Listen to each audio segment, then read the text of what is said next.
puji syukur kehadirat Allah Azza wa Jalla yang telah memberikan nikmat kepada kita manusia di dalam kehidupan dunia fana laksana di atas panggung. Salawat teriring salam semoga tetap tercurahkan kepada Rasulullah sallallahu alaihi wasallam. Dewan Hakim yang kami hormati serta kaum muslimin wal muslimat yang dirahmati oleh Allah Azza wa Jalla. Michael Hart, seorang kolumnis Amerika, menulis dengan judul The 100 Ranking of Most Influential Person in History.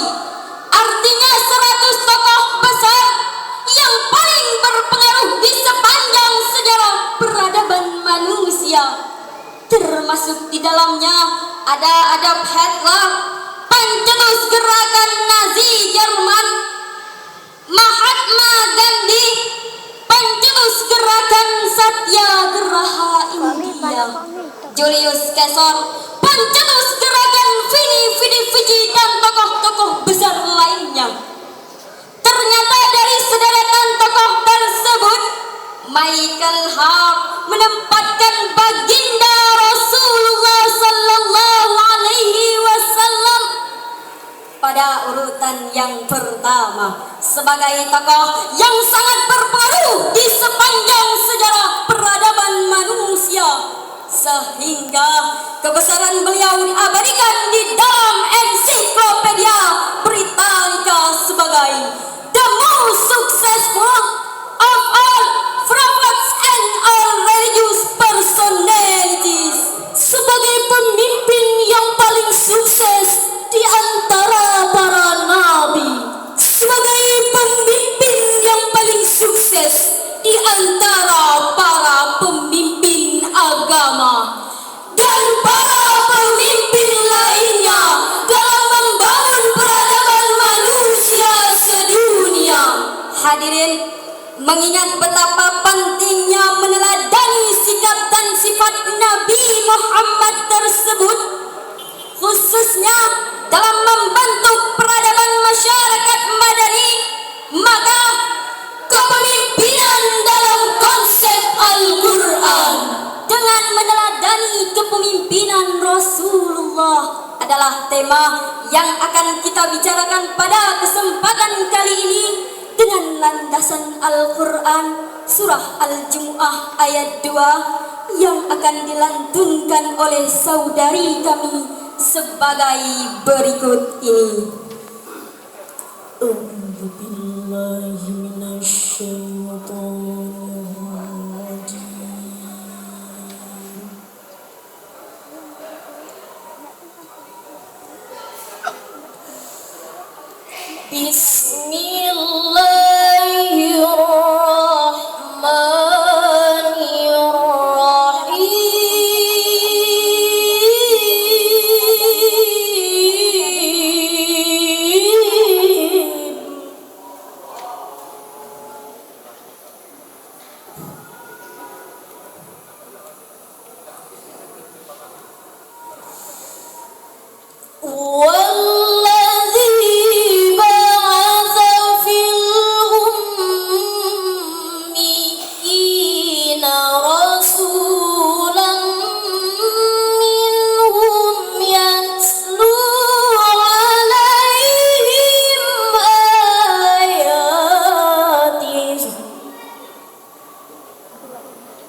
pengasih lagi Maha Penyayang.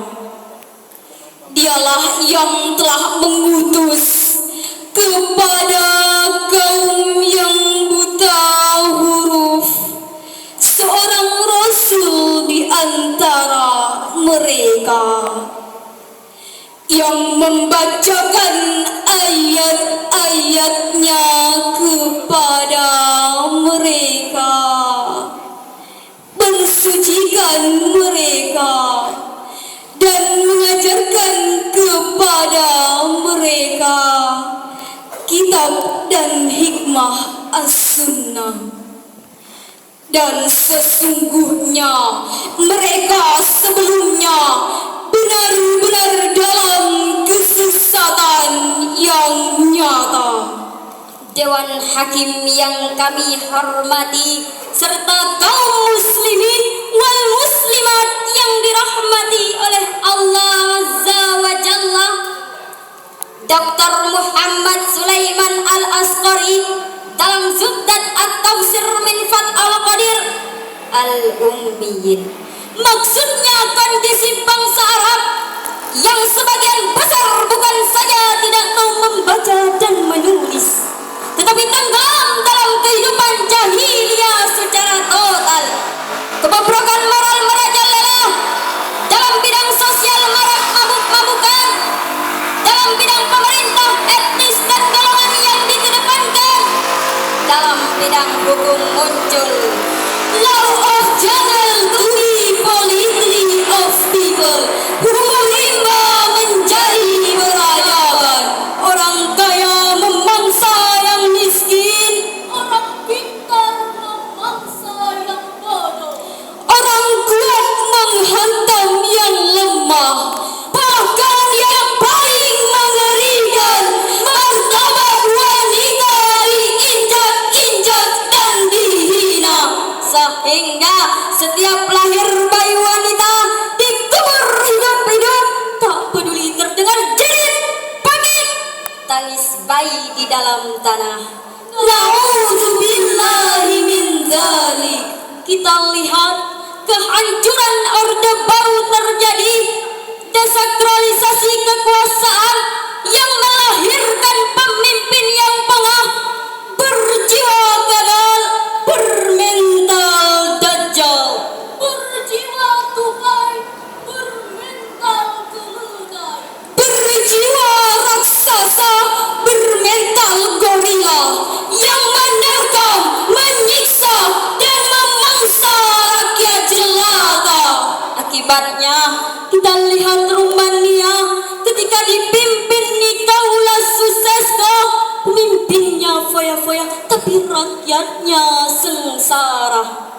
Iran ketika dipimpin Reza Pahlavi, pemimpinnya megah, rakyatnya susah.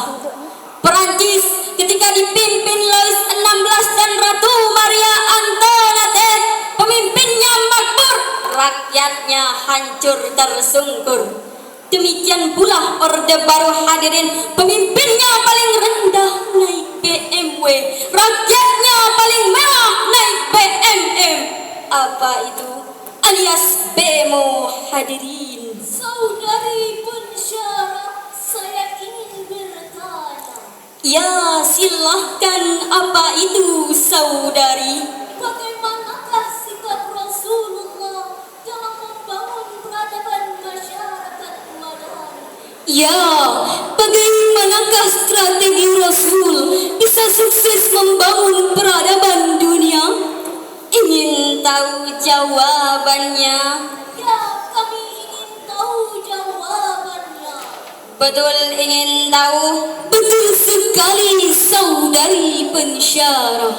Baiklah, untuk mengetahui jawabannya, kita renungkan konsep Allah di dalam Al-Quran surah Ali Imran ayat 159.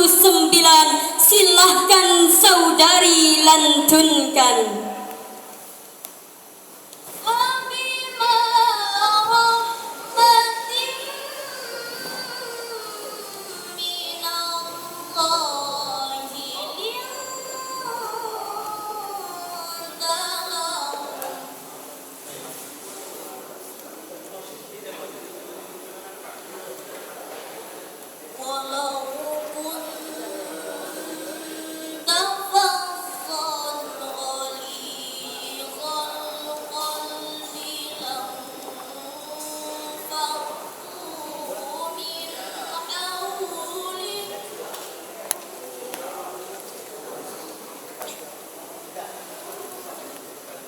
pakai kotak ini kirimkan.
Maka disebabkan rahmat dari Allah,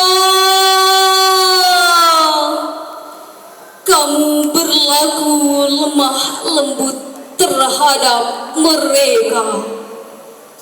Sekiranya kamu bersikap keras lagi berhati kasar, tentulah mereka menjauhkan diri dari sekelilingmu.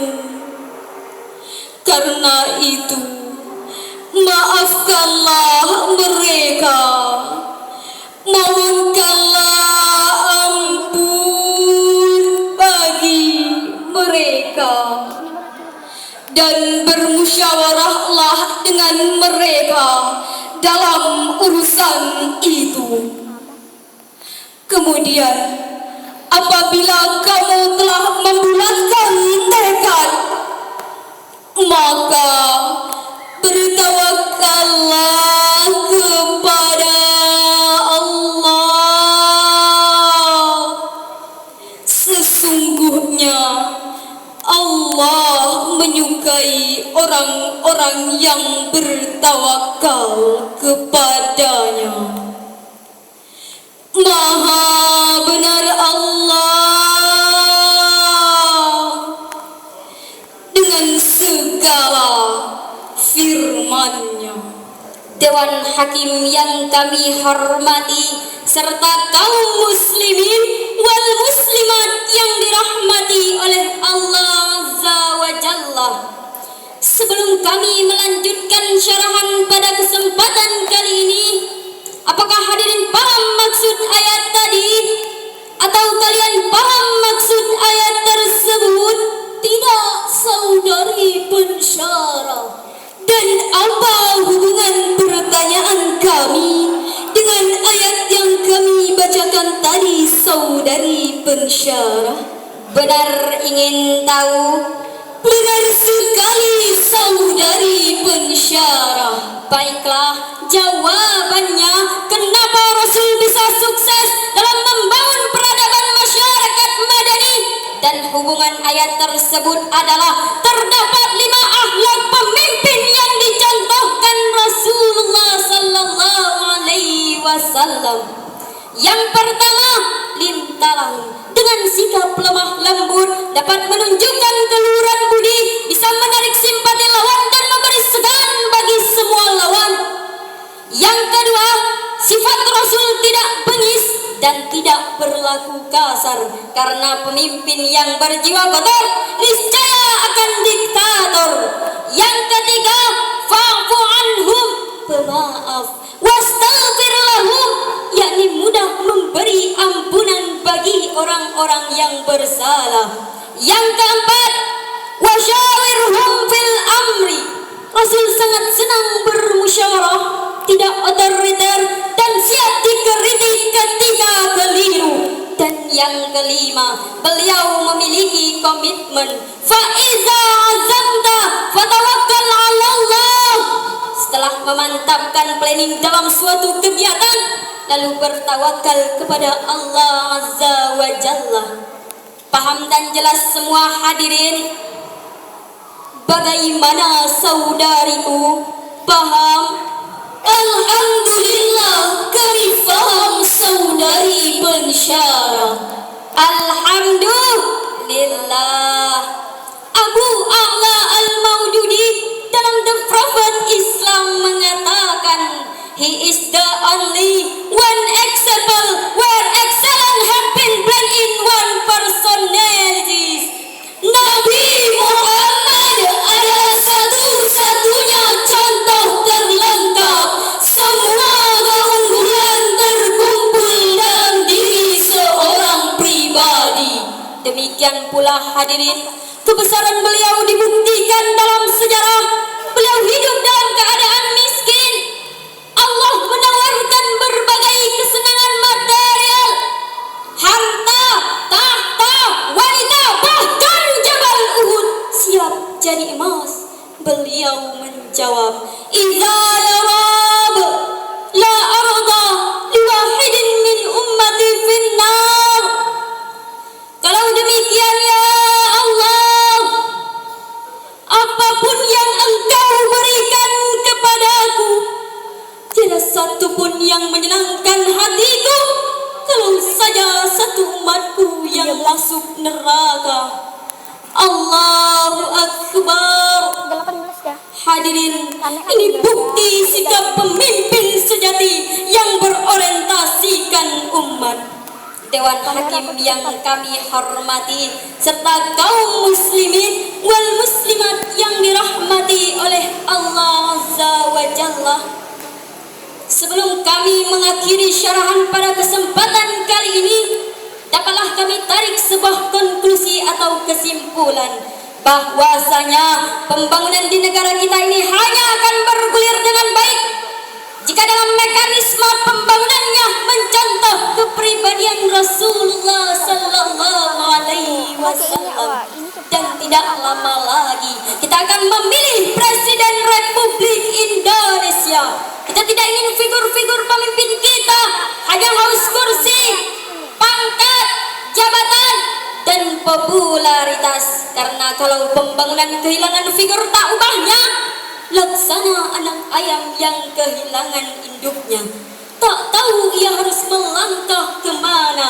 Dan mudah-mudahan negara kita tidak berada dalam justifikasi Allah, lafi dhalalin mubin, yakni dalam kesesatan, krisis nasional multidimensional. Amin ya rabbal alamin. Terakhir dari kami, 1 ditambah 1 hasilnya 2, 2 ditambah 2 hasilnya 4. Bila ada sosok figur pemimpin seperti Rasulullah, pasti kehidupan sejahtera juga meninggal.